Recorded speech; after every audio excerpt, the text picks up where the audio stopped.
first is find the right contact. Which is so difficult sometimes. Just start with the marketing department. If you don't know where to start with the marketing department, pick up the phone, just ask them like, hey, who would the best person be? Sometimes they outsource it and they'll give you the email for it or the phone number, but you're gonna wanna find the first person or the right person to reach out to. You're looking for like an influencer manager, social media manager, partnership manager, brand partnership, somebody in the marketing department. Yeah. Do a deep dive. And this is one area that you can really stand out to brands. So a lot of companies will do repeat campaigns year after year.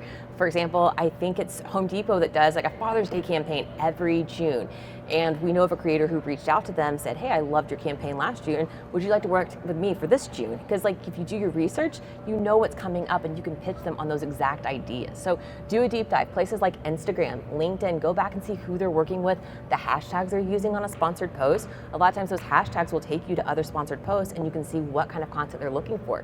For example, when we worked with Sony, ASMR was working really well for them. So when we pitched them, we pitched ASMR. And one other little piece of information is when you're doing this deep dive, I don't want to say copy other creators because like we're saying, like be truly unique, but also you can look to see what creators, other brands you really want to work with are working with and say, hey, you know, you worked with so-and-so, I have a very similar audience to them. Our demographics are very similar. If that campaign worked for you, I'd love to be considered for your next campaign.